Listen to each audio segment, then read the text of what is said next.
Professor, o pessoal vai achar que a gente não troca de roupa a terceira semana seguida. Baita coincidência. E pior é que eles não sabem que a gente tá de bermuda aqui também. E chinelo, né?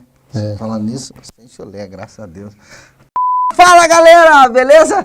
Meu nome é Lucas. Wanderson. Estamos aí em mais uma aula hoje e espero vocês aí bombando no nosso ambiente lá. Tô de olho, hein? Tô esperando interação. Eu quero bombar com vocês, eu e o professor Wanderson. Certo, galera? Pessoal, hoje, a aula de hoje, ela tem um toquezinho interessante. Ela é um pouquinho mais abstrata. Hoje nós vamos falar de inovação. O que será que é isso? O que será que é essa bola de neve? Todo mundo fala inovação, inovação. Inovação é você criar algo novo ou melhorar algo que já existe. É você resolver um problema com alguma coisa que vai resolver aquilo. Para e pensa, rapidão. A prótese de uma perna, ela é uma inovação ou não? Ela foi uma inovação lá atrás, perfeito? Hoje em dia, é possível inventar algo novo disso? Não sei dizer para vocês.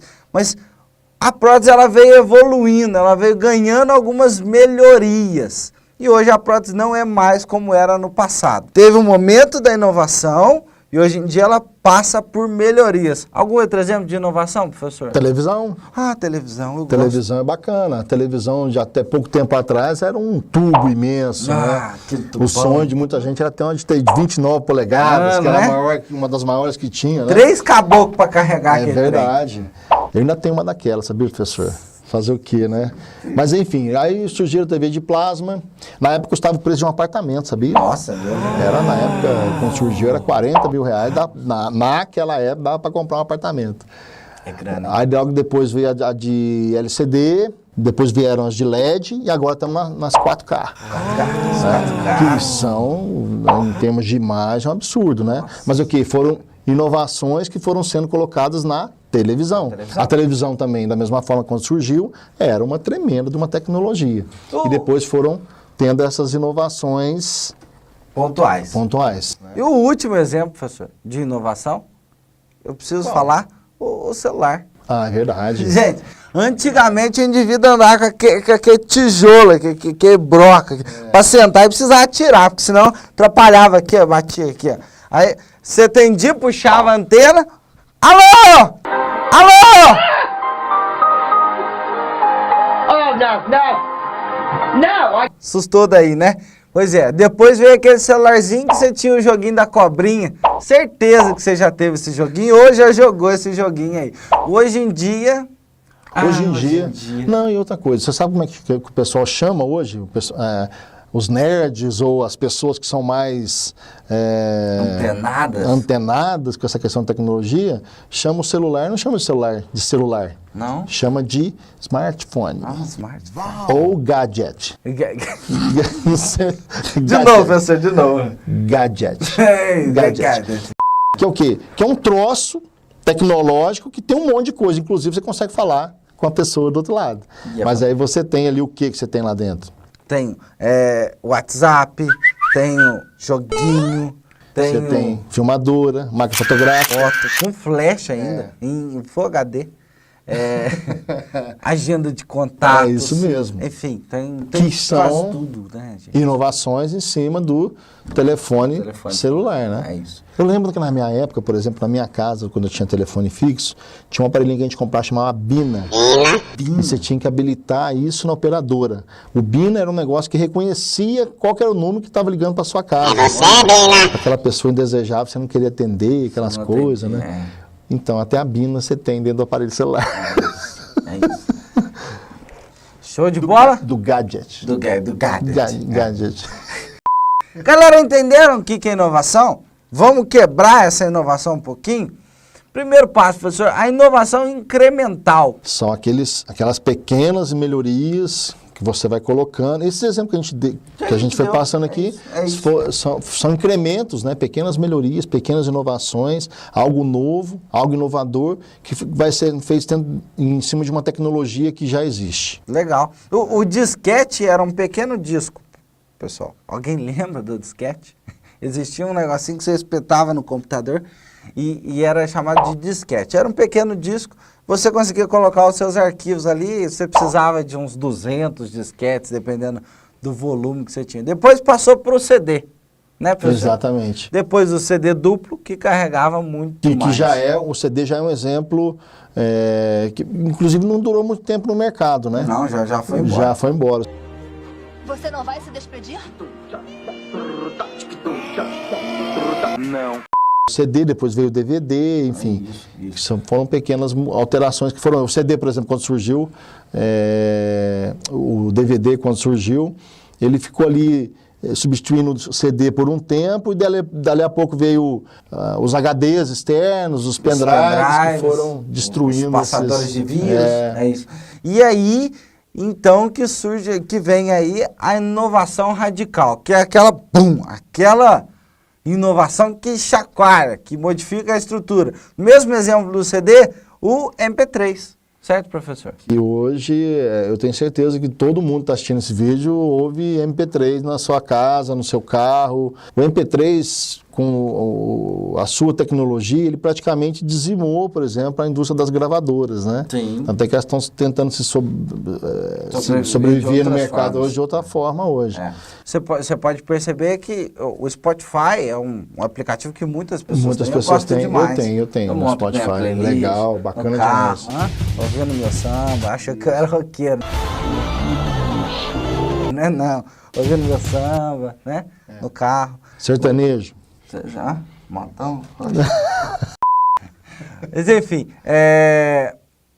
mudou, tudo muda e a inovação está aí para isso. Já entendemos o que é incremental e o que é a radical. Agora, pessoal, já pararam para pensar no valor das inovações, nos pesos das inovações? Pense comigo. Você já parou para pensar a importância de um prego e de um parafuso? Você não estaria sentado onde você está aí agora se não tivesse prego e parafuso, não é isso, professor? Exatamente. E o velcro, professor? O velcro foi descobrido acidentalmente.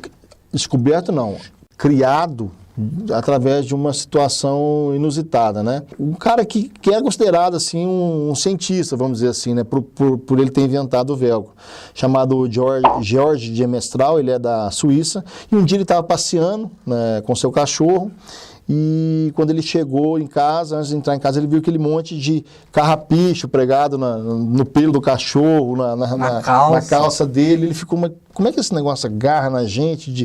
De que forma que isso pega na perna da gente? E ficou irritado com aquilo. Na verdade, ele foi pegar aquele carrapicho, colocou no microscópio, olhou, viu como é que eram feitas as garrinhas e tal, e criou aquilo. Né? E o velcro hoje, poxa, todo mundo tem alguma coisa com velcro, não é isso, professor? Carteira de velcro você já teve? Não, já, todo mundo. Fala a verdade, eu não. Você é da minha época, professor. Não é. Professor, eu fiquei sabendo aí, me corrige, essa a gente precisa conversar. Eu fiquei sabendo que tinha um remédio que ele, em tese, foi criado para resolver o problema da hipertensão, mas na verdade ele virou um outro remédio. Explica pra turma que remédio que é esse. É o Viagra. Sem piadinhas, hein? Você já tomou Viagra? Não, nunca tomei. Fala a verdade. Não, professor. Você que tá vendo esse filme aí, sabe quanto que custa uma caixinha de Viagra? Eu não sei, não. Eu tô questionando porque eu vou fazer a minha análise aqui em relação a isso vai chegar nesse ponto da questão do preço, né? O Viagra, ele foi criado como experimentalmente, né? Ele estava em experiências, um remédio para hipertensão. E as pessoas que estavam fazendo o teste viram um outro efeito, né? E nesse efeito que acontecia nessas pessoas durante a noite, no recanto das suas casas, ele acabou virando um remédio que depois, hoje tem um monte de concorrentes que tem o mesmo efeito, né? Mas ele surgiu para na verdade, ele estava sendo criado para uma situação e acabou virando para outro lado. E a questão do preço, que eu ia falar para vocês rapidinho, é o seguinte: o Viagra, quando chegou no Brasil, ele custava R$50. Você vai, procurou saber. Pesquisa, científico. E quando ele chegou no Brasil, custava na faixa de R$50 a caixinha, e o preço de produção dele, não chegava a R$2. Uau! Por que a gente paga esse preço a mais? É porque o Viagra, ele, apesar das nossas brincadeiras... Não tem Você está pagando pela ciência, você está pagando por uma inovação, pela ideia que você não teve. É isso. Você está pagando por uma tecnologia que não foi você que inventou. Exatamente, né? exatamente. Nós precisamos melhorar e ter mais empreendedores, ter mais pessoas que Pensem fora da caixa. pensem fora da caixa. E vale lembrar, apesar das nossas brincadeiras, dos nossos risos, o Viagra, ele é um remédio muito importante, que hoje consegue resolver aí a vida de várias pessoas, né, professor? Com certeza. Tem uma relevância muito importante Com para a certeza, sociedade. claro. Outro exemplo, o Cirque du Soleil. O Cirque du Soleil é muito legal, né, professor? Muito bacana. Todos os circos que nós estamos habituados a ver por aí, na grande maioria, existem raras exceções, animais, e aí tem problemas, maus tratos, o alto custo de transporte, de alimentação, veterinário, enfim. O que o Cirque du Soleil fez? Não vou mais usar os animais, eu vou liberar os animais na natureza, que é o lugar deles, e a partir de agora eu só uso pessoas, não é isso, professor? Exatamente. E na realidade mudou até o conceito de... o Cirque du Soleil forçou uma mudança nos outros circos. Sim. Eu vi uma reportagem há um tempo atrás que nos Estados Unidos, por exemplo, o último circo que tinha animais já tinha acabado. O resto tudo só trabalhando. Mas, na verdade, ele puxou, né, em termos de inovação, em termos de mudança e tal, ele puxou uma linha que todos os circos estão vindo atrás agora. Então, daqui a algum tempo, e eu acho que não vai... Eu adoro circo, eu sou um cara que eu adoro levar minhas filhas no circo. Você não vai ter mais circo com esse padrão de animais e tal, porque todos vão seguir esse padrão do Cirque du Soleil. E é fantástico. É fantástico. É fantástico. Para quem não assistiu algum videozinho, alguma apresentação, dá uma olhada, e para quem tiver a oportunidade, visite aí um Cirque du Soleil, por exemplo. Certo, galera? Essas são algumas inovações, principalmente a título de curiosidade, que a gente não percebe, tá? Mas aí, algumas fontes de ideias, como é que as pessoas colocam para fora essas ideias fantásticas? O primeiro método, bem básico, é o chamado toró de parpite, ou... brainstorming. Toró de parpite aqui em Minas, né? Aqui em Minas, vai. O brainstorming, eu tenho certeza que muitos de vocês também já participaram de alguma reunião, né? Para quem já trabalha, para quem já está empregado ou já esteve empregado. Aquela reunião em que todo mundo dá palpite, todo mundo vai falando o que acha na solução de um problema, na criação de um produto, na criação de um serviço, enfim. Todo mundo dá o seu palpite, nenhuma ideia é descartada. Nenhuma. Né? Tudo é anotado e depois parte-se para aquelas que são mais factíveis, enfim. E todo mundo discutindo. E ao final, consolida-se. A gente sabe que o brainstorm ele é uma técnica, né, de coleta de informações, de solução de problemas, enfim. Ele não pode ser com muitas pessoas, tá, professor? Sim, ele é com um número menor de pessoas, que você não pode botar 200 pessoas falando ao mesmo tempo. Principalmente com um grau de maturidade interessante. Mas é uma fonte de ideias fantástica. Fantástica, ajuda muito. Uma outra fonte de ideia legal, já dizia meu avô, que nós... todo dia a gente deveria tirar 5 minutos do dia, acho que ele leu isso em algum lugar, 5 minutos do dia para conversar com alguém diferente. Bacana. Essa é uma ideia, essa é uma sacada legal, pessoal. Por quê? Quando você conversa com outras pessoas, você tem acesso a outras experiências, a assuntos novos e talvez um momento de aprendizado. E é dali, naquele momento, que você pode ir lá e pincelar um flash, um insight. Ter uma ideia, certo, professor? Entender outras culturas, Sim, né? Várias pessoas de outras mercado. idades, né? Vários níveis de idade. E às vezes isso, já puxando para o lado do empreendedorismo, né? Você vai ter que entender isso com relação ao perfil do seu cliente. Exatamente. Né? Então conversar realmente é extremamente importante dentro daquilo que a gente está falando aqui. E o que mais, professor? Pesquisar sobre aquilo que está tendo de inovação em termos de patentes, licenciamentos, de repente, de produtos, em relação àquilo que você quer fazer, aquilo que você quer abrir, o negócio que você quer abrir, por exemplo. Legal. Seria muito importante. Legal. Uma outra coisa importante é você estar atento aí aos acontecimentos sociais, o que está acontecendo no mundo, em volta de você, as tendências, as preferências do pessoal. Tecnologia, redes sociais, isso. mudanças de perfil de consumidor. Padrão de estilo de vida. Padrão de estilo de vida, Minha tudo esposa isso. tá me obrigando Aspectos aí na culturais, academia. exatamente. É isso, Minha Importante. esposa está me obrigando aí na academia, pessoal. Então agora... então se tem isso aí, a minha fez eu começar, como é que chama? Regime. Tive que ir nutricionista e tal, mas é importante, né? Já era. Já era. Barbada, Já torresmo. era. Acabou, feijoada.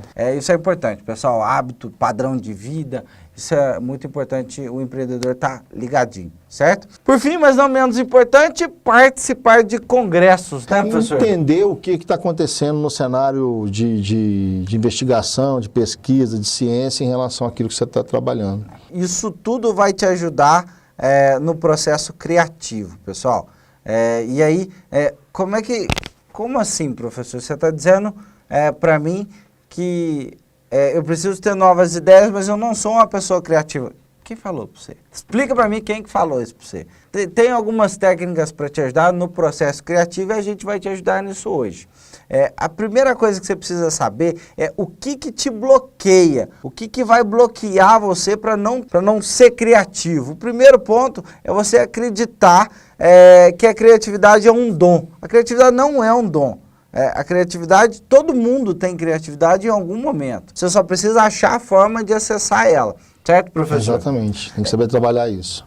Outra coisa, você achar que uma ideia vai vir do nada, sempre, sempre, sempre. Algumas vezes isso acontece, só que não é assim sempre. Na grande maioria das vezes você precisa trabalhar a sua cabeça constantemente para que a ideia surja, para que o processo criativo venha. Perfeito? Mais um pouquinho. Autocrítica demais, professor. Nada vai dar certo. Não. Eu acho que eu não nasci para isso. Esse eu acho pessimismo que não rola. não é legal. Não é bacana. Então, não dá. A autocrítica é muito importante, só que ela precisa ser ponderada. Acredite um pouco mais em você, ouse, lembre da ousadia, erre, mas não seja tão crítico contigo. E por fim, mas não menos importante, ficar se comparando com outras pessoas. Você é você, lindão, lindona, do jeito que você é. Não fica se comparando com outras pessoas, você tem seu tempo, a sua capacidade, na hora certa, vai fluir. Exatamente. Certo, professor? Aquele lá funcionou porque ele é assim, ele é assado, ele é muito bom nisso, tal. Eu não acho que não vou chegar no patamar dele. Não. Ficar, não. Você tem que se jogar para cima, né? Exatamente, a autoestima vai é dar certo. tudo. Exatamente. Isso. E a autoestima é tudo mesmo. Tem altos memes aí. Agora, o que te ajuda, pessoal? A criatividade é como se fosse um músculo, ou seja, você precisa exercitar a tua cabecinha, o teu cérebro, o tempo inteiro, para que flua. Isso é importante. Você precisa dar asas à sua cabeça. Então, vai absorver informação, lembra das tendências? Vai procurar tendência, enfim. Movimente a sua cabeça. O tempo todo pensando nisso. Se falando de negócio, por exemplo, não é pensar um dia e depois nunca mais lembrar daquilo, né? Sentar um dia, será que eu posso pensar aqui? O que eu sou bom, no que eu... Não, exercitar isso o tempo todo. Sim. Isso é um ciclo contínuo. Exatamente. Exato. E observe as coisas por um lado diferente, professor. O famoso pensar fora da caixa. Né? Aí que vem as visões, vem a questão dos visionários, né? Tá vendo aquela luz ali, professor? Tô. Eu vi primeiro.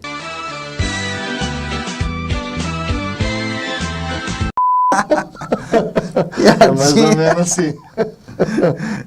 Pessoal, mais uma. Sabe quando você está dormindo, quando você acorda, nossa, que ideia legal, aí você volta a dormir e você esqueceu? Corta isso. Deixa um papelinho do lado da sua cama. Anote todas as suas ideias, ainda que ela seja aquela ideia tosca, aquela ideia mané. Não tem problema, anote. Por quê? Uma hora ou outra, você pode ir naquela ideia aí. Ou grave. Ou grave. Isso, boa. Isso pode te ajudar em algum momento. Bacana. Perfeito? Importante. Por fim, mas não menos importante, resolva problemas, pessoal. Resolver problema é quando você vai buscar criatividade para solucionar isso. Esse é um exercício muito importante para a criatividade. Não é isso, professor? Exatamente. Não interessa em qual situação. Vai lá e resolva os problemas que você tem que resolver. Beleza. E aí, alguns passos para o processo criativo. Vamos lá, professor. Primeiro passo é a preparação. Pesquisa e planeja. Pesquisa alguma coisa e planeja como resolver aquilo. Vai fazendo esse exercício que ele é importante. Um outro ponto é o brainstorm. Brainstorm que a gente já falou, né? O teoria de palpite, discutir com pessoas, o maior número possível de pessoas em relação àquela situação que você está vivenciando ali.